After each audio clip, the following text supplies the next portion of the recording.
কোনোদিনও তার স্বামীর ভাগ কাউকে কখনোই দিতে চান না।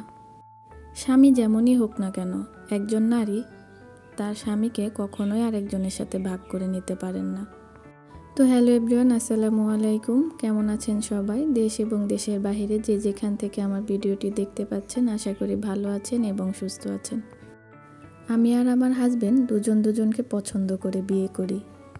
আমাদের এই সম্পর্কটা আমার ফ্যামিলি কখনোই মেনে নিতে চায়নি, কারণ তখন আমার হাজবেন্ড কোনো ইনকাম করতো না, তার কোনো জব ছিল না। আমি ফ্যামিলির বিরুদ্ধে গিয়ে অনেকটা যুদ্ধ করে তাদেরকে রাজি করাই। তারপর দুইটা ফ্যামিলির সম্মতিতে আমাদের বিয়ে হয়, আলহামদুলিল্লাহ। আমার শ্বশুর বাড়িতে আমার হাজবেন্ড থেকে শুরু করে আমার শ্বশুর শাশুড়ি সবাই অনেকটা ভালো ছিল, সবাই অনেক মিশুক ছিল, সবাই আমাকে অনেক আদর করত। আমি কখনো বুঝতেই পারিনি আমি একটা নতুন ফ্যামিলিতে এসেছি। আমাদের বিয়ের কিছুদিন পর আমার হাজবেন্ডের অনেক ভালো একটা জব হয়। আমি তো খুশিতে আত্মহারা। বিয়ের 1-2 বছর আমি বুঝতেই পারিনি সংসার জীবন কী, সংসার মানে কি, কারণ কখনো সংসারের এই চাপ আমার উপর আসতেই দেয়নি।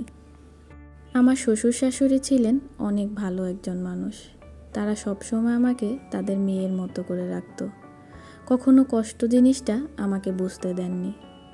বিয়ের 2 বছর পার হওয়ার পর আমার শ্বশুর শাশুড়ি এবং আমার হাজবেন্ড বলে একটা বাচ্চা নিয়ে নেওয়ার জন্য। তাদের একটা বাচ্চা লাগবে, কারণ আমার শ্বশুর শাশুড়ির বয়স হয়ে যাইতেছে। তাদের এখন নাতি নাতনি দেখার ইচ্ছে হয়েছে। অনেকটা চেষ্টা করার পর যখন আমি বাচ্চা কনসেপ্ট করতে পারতেছিলাম না, তখন আমরা আমাদের এলাকাতেই কিছু ডাক্তারের পরামর্শ নিই, কিন্তু তাতেও কোনো লাভ হয়নি। সেই আগের মতো একই অবস্থা। এরকম করতে করতে মাঝখানে আরও 2 বছর কেটে যায়। আমি আর তাদেরকে বাচ্চা দিতে পারি না। এরপর শুরু হয় আমার জীবনের আসল কাহিনী। জীবনটা তখন থেকে বুঝতে শুরু করি। মানুষ চাইলে কিছু মানুষকে সুখেও রাখতে পারে, আবার মানুষ চাইলে কাউকে দুঃখের সাগরেও ভাসিয়ে দিতে পারে। কিছুদিন পর আমরা একজন ভালো ডক্টরের সন্ধান পাই, আর আমরা তার সাথেই দেখা করি। কিন্তু তিনি কিছু টেস্ট করার পর আমাকে যে কথাটা শোনান, সেটা শোনার জন্য আমি একদম প্রস্তুত ছিলাম না। ওই ডক্টর আমাকে জানান আমি কোনোদিনও মা হতে পারবো না।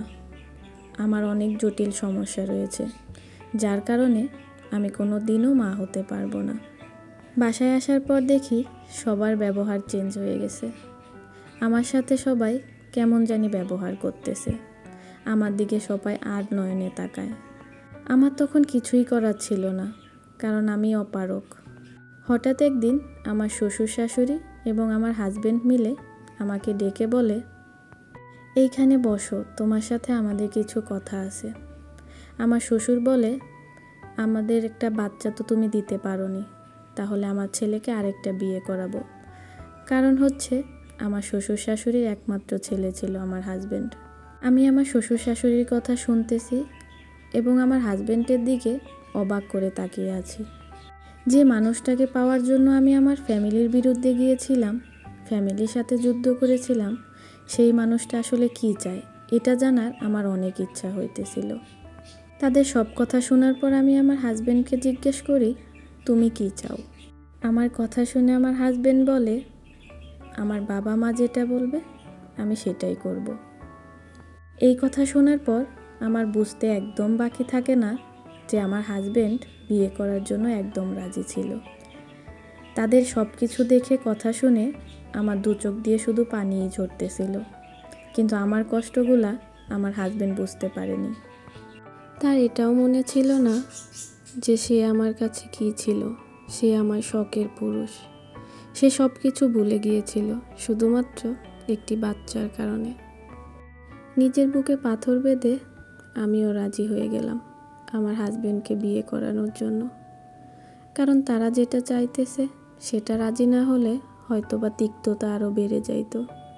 তাই ভাবলাম নিজের কষ্টগুলো নিজের কাছেই থাক, তারা না হয় সুখে থাকুক।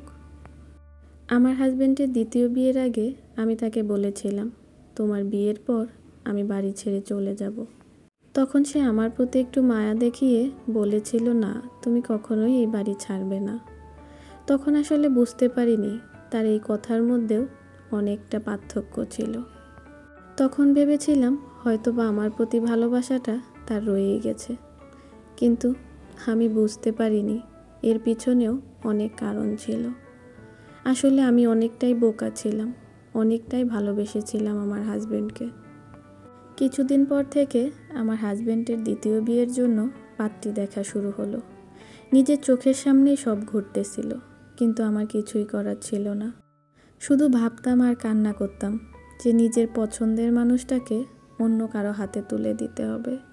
আর কিছুদিন পর চাইলেও আমি তাকে আর আমার মনের কথাগুলো বলতে পারবো না, সব কিছু শেয়ার করতে পারবো না। সে হয়ে যাবে অন্য কারো একজন। যে মানুষটার হাত ধরে সারা জীবন চলার কথা ছিল, সে মানুষটা কিছুদিন পর অন্য একজনের হাত ধরবে। দেখতে দেখতে সেই দিনটাও চলে আসলো। সে অন্য একজনকে বিয়ে করে নিয়ে আসলো।